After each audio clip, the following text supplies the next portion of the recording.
Hello everyone, just a quick video to give you a bit of an update about the channel. So I haven't made any content for a while now, maybe 6 months, and I really apologise for that. I really wanted 2023 to be the year of my kind of YouTube growth, I guess, and to make loads more content, but for various different reasons that hasn't happened. So to begin with, this year I've just become incredibly busy with commercial assignment photography, all kinds of different projects all over the place, and all of them complicated, which isn't always the case, but this year I seem to have had lots of complicated work that's required lots of complicated post-production and planning and logistics and travel, and that has kind of pushed me right to the edge of my ability to function, I guess. I've just been really busy, and so while I've tried to make a few videos, I just haven't had the kind of brain space to make that happen. I do intend to change that for 2024. I've got so many ideas that I want to do, so please do stick with me, and apologies for not making the content. So beside being very busy, something else happened this year, which was my father, who was responsible for my kind of picking up a camera in the first place, getting into the world of photography, and a lot of my creative thinking, to be honest, became very poorly at the start of the year. And sadly passed away just a few weeks ago, and this has been quite profoundly has affected me quite badly, I guess, the whole process. And anyone that's been through it will kind of understand what I'm talking about. Luckily, we live close together, so I was able to spend a lot of time with him towards the end, sort of navigating my way around work requirements, and I feel very fortunate and blessed for that. But at that time, my priority was to him and to my family. And so, as we all know, when life becomes busy, certain things have to fall by the wayside. And unfortunately, my YouTube channel was one of those things that fell by the wayside this year. However, even though I haven't been making content, the channel has been growing. So just hit 12,000 subscribers, which feels nuts compared to where it was only a year ago. And I just looked on the statistics, and the channel has had 1.2 million views overall, which I just find, you know, that's a lot. That's a lot. And it's had 100,000 hours of watch time across all of my videos I'm talking. I still find that kind of amazing. And so thank you to everybody who has been involved in any way, shape or form with the growth of the channel. And I do hope to make more and better content in the new year. Okay, so just recently I had a comment on one of my videos saying, Roy, are you still making videos? Where are you? And so I thought it might be quite a good thing, as well as doing a channel update, to answer a few questions that I've been asked recently. And I put a little thing up on my community post the other day, and there's a couple of questions on there. And then I'll also answer a couple of the questions that are probably my most commonly asked questions, because though I haven't made content, the videos are still being watched, the subscribers are still going up. Every day there's more comments on my existing videos. So to begin with, I'm going to start with Mr. Higgins, who who's a great photographer in his own right and very experienced, and has been a supporter of the channel since the early days. And Andrew, I think you started using the R5 before I did, and you asked the question of how am I getting on with it now that I've been using it kind of for a year or so, 2 years actually. So I made a video about the R5. I don't know if you've watched it, back in back after I'd been using it for about 2 or 3 months, and I kind of have mixed opinions then, coming from the DSLR background. As I've said before, I'm a bit of a dinosaur, so switching systems is never going to be easy for someone like me. But all in all, now I'm nearly 2 years in. I've shot probably hundreds of thousands of frames with it, certainly hundreds of different assignments, all kinds of different things. And I shoot a wide variety of work. And all in all, I'm really happy with it, and I'd really like another one, to be perfectly honest. I'm kind of eyeing up the R6 Mark II, to be perfectly honest, at the moment. Basically, now, a year and a half, 2 years later, I still think that there are a few issues with it that annoy me. Never quite got the colour.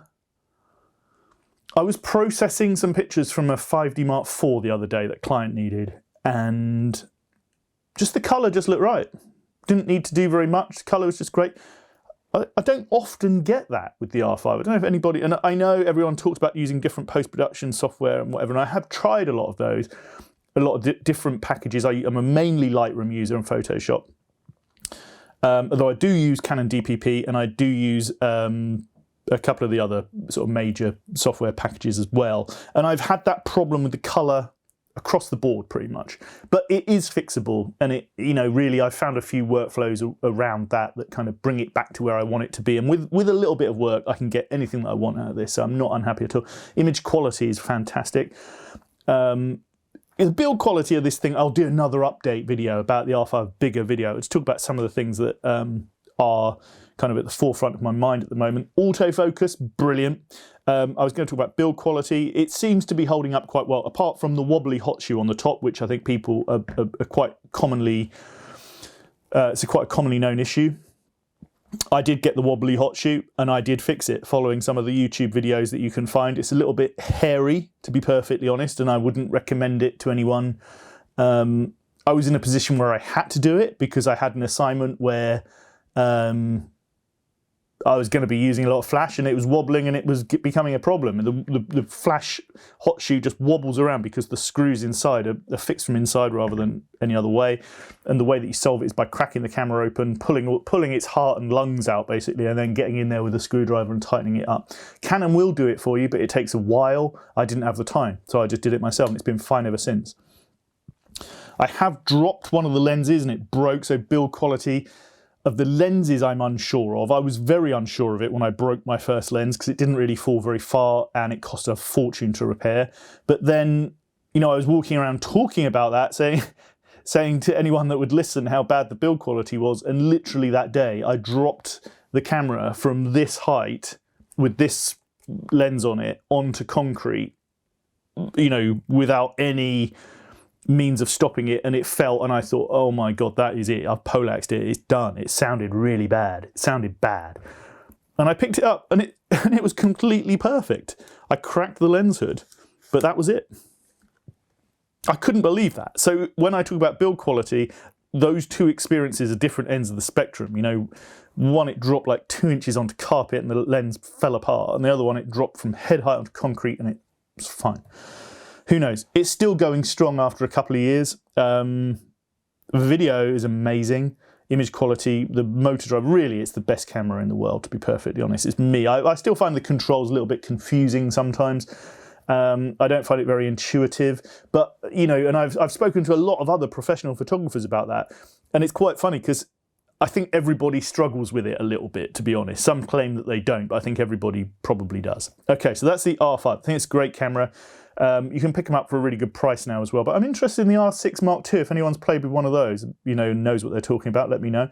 I quite like it looks like there's some settings that are sort of a little bit more obvious and kind of make a little bit more sense. And I'm imagining the resolution's fine. Okay, next question. I won't name anybody else. So somebody asked about third-party lenses. What do I think about using third-party lenses on, you know, for professional work? And you know, by that they're talking about Sigma, Tamron, Tokina, and any of the other third-party lens manufacturers. Now, up until about 10 years ago, I would have said that third-party lenses, I bought a lot over the years because you get kind of, you know, the price kind of lures you in. And so over the years, I've been lured in a little bit by a couple of Sigma lenses, a couple of Tamron lenses, a Tokina lens. I've had that Tokina Ingenue 28-70, if anyone remembers that. And nearly always I've been disappointed by them up until about a decade ago. And so if you'd asked me that question a decade ago, I'd have said, don't touch it for professional use, probably no good. But then with a few exceptions, probably. Because I know a lot of professionals that use Sigma lenses and, you know, that's it, they love them and they get great results using them, and you know, they're very happy with it. So this is just my opinion. Up until about 10 years ago, I was disappointed because every one of those third-party lenses that I made had something wrong with them or let me down in some way, shape or form. But since the last decade, they seem to be getting better and better and better. So I've got a couple of Tamron lenses that have been faultless, and I've got a couple of Sigma lenses that have been faultless as well, Sigma R5 to be more precise. And so now I think they're probably as good as anything else. I think the kind of quality has crept up over recent years. And, you know, in terms of for professional use, you just use use the right tool for the job, use what you're happy with, and whatever it is, if you're happy with it, you know, go for it. I'd steer clear of older ones, and yeah, because I remember just talking about an example, because the person asked if I had any examples of it. so somehow, I can't remember how I got it. I ended up with a Sigma, one of the long, something like 100 to 500 mil zooms a few years ago. And this is about 10 years ago, I guess. And it just always felt it almost felt too good to be true at that time. There's better telephoto strong zooms around now, but at that time there wasn't much that did what that did. And it just felt fantastic that you could walk around with a 500 mil sort of in your lens pouch. And I used it on one job, which was to shoot an extreme sport event. And it was just amazing because I was having to run around to lots of different locations. And you want to limit the kit that you're carrying because you just can't physically carry it all. But this lens, the long Sigma lens, was great because you could put it in a pouch and run. And I took all of these pictures of swimmers and runners and stuff. And it felt just too good to be true. And it was too good to be true because when I got back and started editing, I realised that sort of a big number of them were muzzy. And it was just because the lens just wasn't, for whatever reason, the optical quality of the lens just wasn't up to it. Luckily, I had my 300 f4 ancient Canon lens with me, which I shot a lot of work on with a different camera, so I was kind of covered. But that was one example where Sigma let me down. But whatever you're happy with, there's no judgment. Someone asked also about clear UV filters. Do I use them, and what are my thoughts on them for professional use? And I know that a lot of people have got a lot of different things to say about that. And again, the truth is that whatever works for you. There's no doubt that putting a good quality UV filter on your lens and using the front and the rear lens cap and caution all the time is probably the best way of looking after your lens. I buy them, I have them. Are they on my lenses? Often not, to be perfectly honest. Why that is, I'd struggle to give you one reason. I have, over the years, I have found that the UV filters can affect image quality in certain types of lighting conditions. And that's probably, and they tend to sort of attract smearing. I think you can catch them with your hands more easily than you might catch the kind of inner recess of the lens. And so, for some reason or another, my UV filters end up not on the cameras. And I don't really know why, to tell you the truth. Everyone would have to find their own way with that. My way is that I buy them for my lenses and then somehow they end up lost or, just not on the lenses. Because I know it's the best thing to have all of your lens caps on all of the time, but I quite often walk around with these things just bare with no, and I know that's not ideal, but that's just the way it goes down sometimes. Nothing is perfect in life, right? Where it is important is if you're doing stuff like, I've shot a load of yacht racing over the years, stuff like that. If you're going out where there's going to be a lot of spray or in adverse weather conditions, UV filters are great, so just give you a really good extra level of protection. In terms of the image quality, I don't know. I should do a test, really. I don't know. I have found that it affects the quality sometimes. What do you think? You let me know your thoughts on this stuff as well, because I can only give you my opinion based on experience. So I don't really know about UV filters. I buy them, but somehow they find their way off of my camera lenses. Someone asked about shutter life of cameras. Does it matter? I'm trying to think back over the years of owning cameras. I don't think I've ever had a shutter replaced. Maybe once or twice. But I don't think I've ever had a shutter fail. Maybe I've had a shutter replaced as sort of part of a bigger repair on a camera. I don't ever remember having a shutter fail on a Canon digital camera or film camera. And, this is a question I get asked a lot about people sort of saying they're looking at camera and it's got sort of 150,000 clicks on it, whatever. I'm pretty sure that all of my cameras have got way over the sort of whatever the amount that Canon say that they should do. Mine are high milers. And someone in one of my comments said that they had a 5D Mark II that had done 2 million shutter actuations, which is a lot.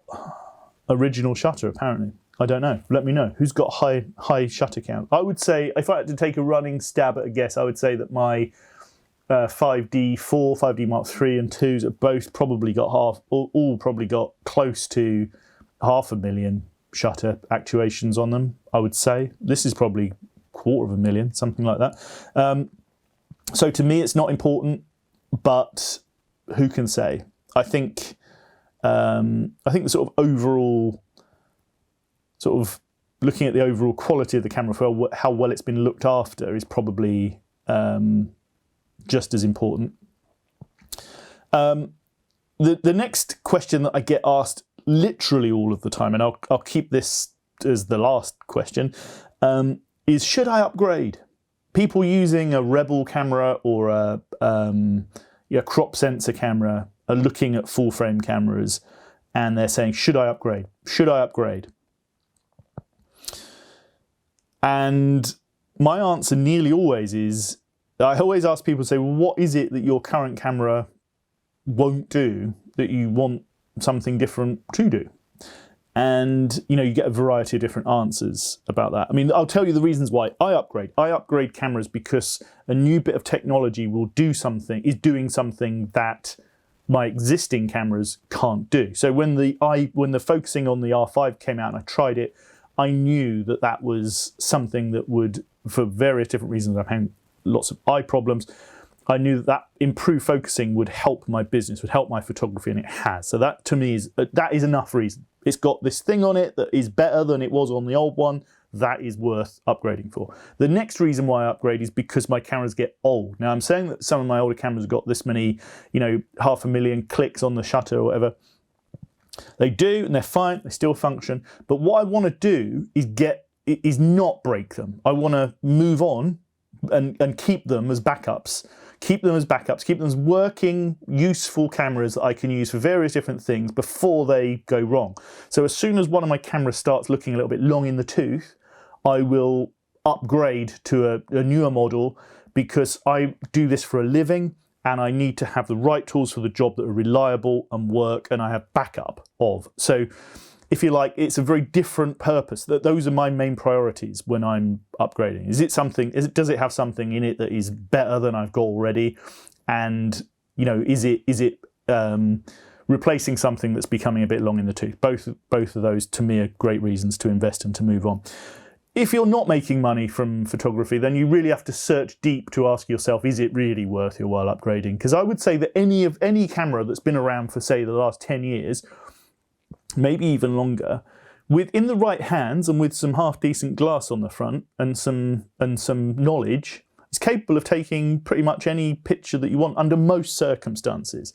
There's always limitations and there's always exceptions, and everyone will have to work that out for themselves. But I would say typically, typically it's people talking about going from a crop sensor sort of amateurish level camera to a full frame pro level-ish camera. The problem with full frames, you've got to buy big glass to go on it to cover that big sensor, and that can be expensive. So if you've got a nice little setup with a crop sensor camera and you're looking to upgrade, be aware that you're going to have to splash some cash on some glass as well.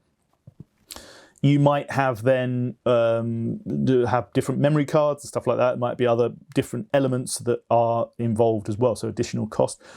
Typically, I would say you're better off sticking with what you got and spending the money on,